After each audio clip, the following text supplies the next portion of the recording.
welcome to my channel. Today I want to talk about training hyperactive or over-aroused dogs.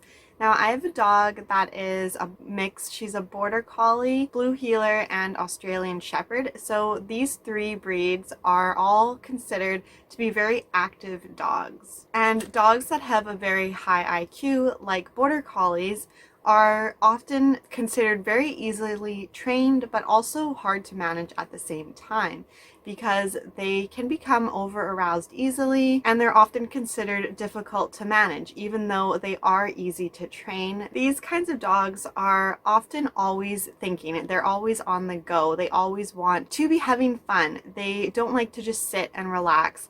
And I really noticed this with my dog Penny. She is definitely fits the characteristics of an over-aroused or a hyperactive dog. She very rarely can sit still, and if she's in a very stimulating environment, so there's lots of people, sounds, things going on, things to do, she can just bark and just non-stop bark. She's overstimulated. She wants to engage everyone. She wants everyone to play with her or do something with her.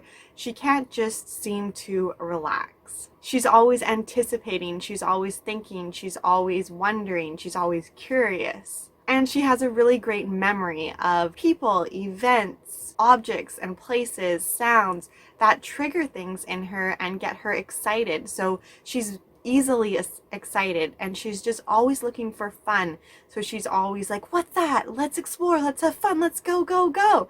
And she can become very hard for someone if they don't know how to deal with that or work with it. All of that energy and excitement, curiosity, and just wondering what's going to happen and who's going to do what and who's going to play with me can lead to a lot of frustration or overwhelm in the owners or in whoever's looking after the dog because they always appear to be in a state of hyperarousal. Sometimes these dogs can also come off as aggressive, and it's often thought of that for dogs that are like this, they need more exercise, which in fact is the opposite. You don't want to over-exercise these dogs or give these dogs too much to do all the time. You need to teach these dogs how to calm down. Dogs actually need more sleep and more rest than we realize, even these really highly intelligent, highly active dogs. It's common that people with over-aroused dogs will try and tire them out, so take them for runs, sign them up in agility, hikes, multiple walks a day, endless games of fetch or frisbee. These dogs that are considered to have high energy or a high drive or to need a job, like herding dogs or working dogs,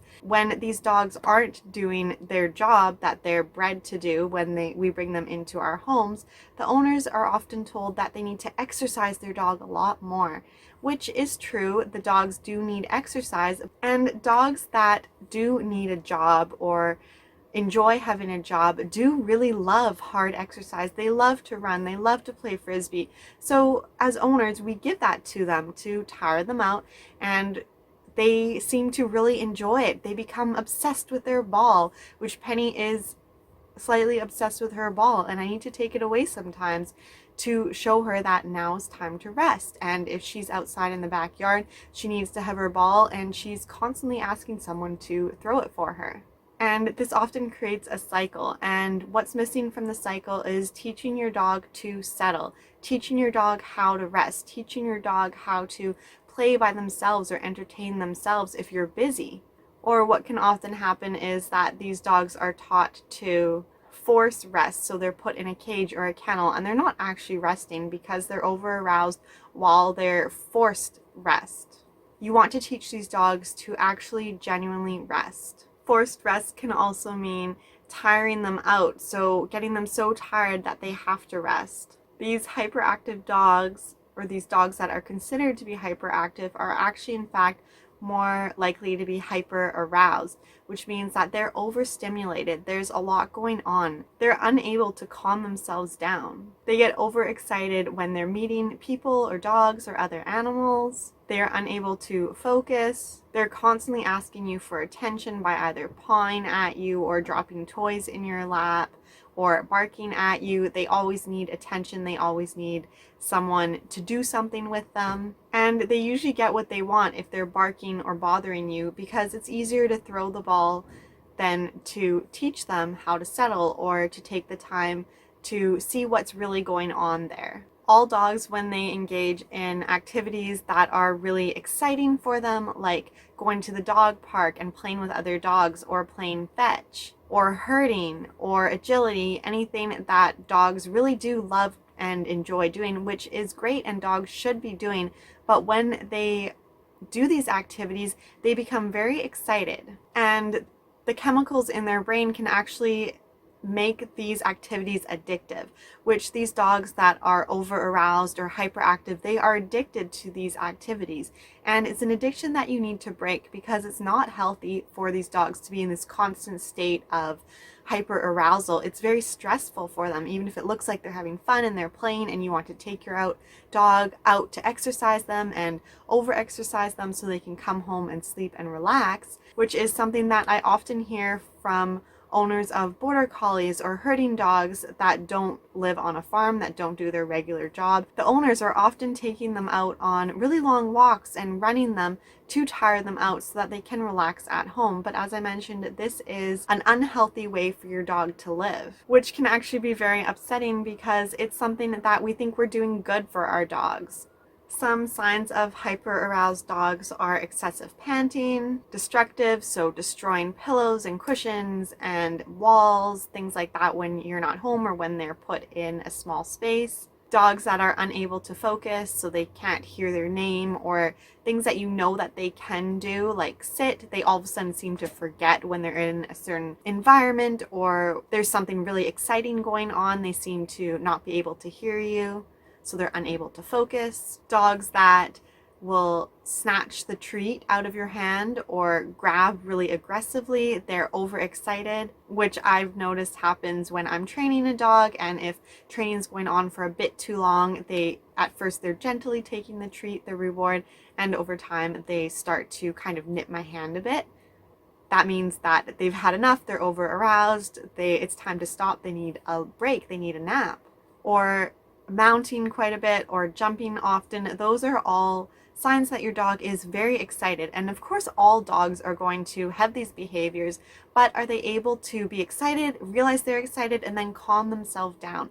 It's really important to be able to teach our dogs to settle, to calm down, to not become in this constant state of over arousal. Often these breeds that are highly active, the owners really want to do what's best for them and put them in all sorts of activities and take them out on hikes and all sorts of things. These are great things and they should be doing these things, but you don't want to be too excessive. Your dog actually needs less exercise than you think that they need.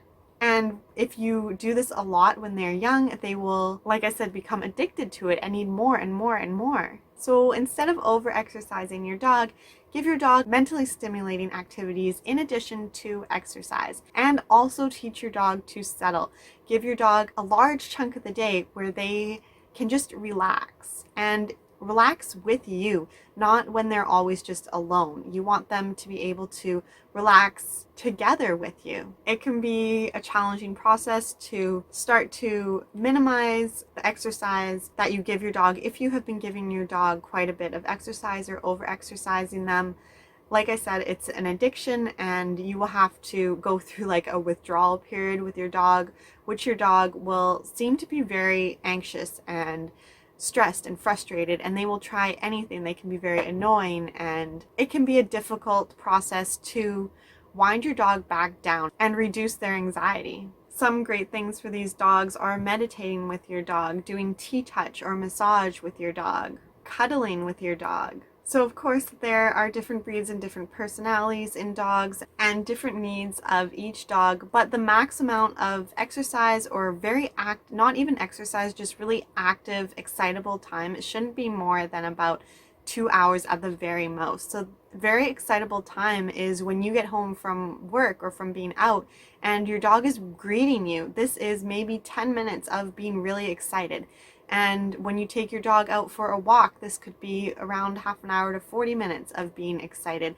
It also depends what kind of walk you're doing, if you're running or whatever. But 2 hours is a lot, and most dogs are more around 30 minutes of really active, excitable time. In general, dogs are only active for about 6 hours a day and sleep for 16 to 20 hours a day, averaging around 18 hours of sleep for a healthy adult dog. And the 6 hours of day where your dog is active doesn't mean that you have to be engaging your dog or entertaining your dog for those 6 hours. For about 30 minutes a day, so 10 to 15% of your dog's day should be when your dog is experiencing high arousal, when your dog is doing something that really excites them. So only 30 minutes a day. This is something fun like fetch or running or swimming, digging, playing with other dogs.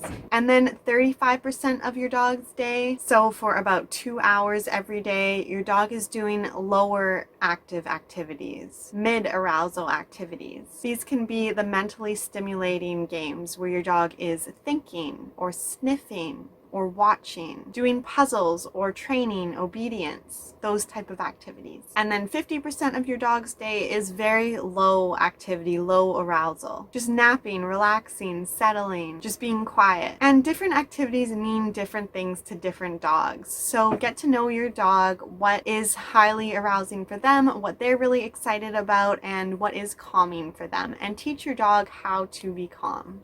I hope this video was helpful, and I'll see you in the next video. Bye!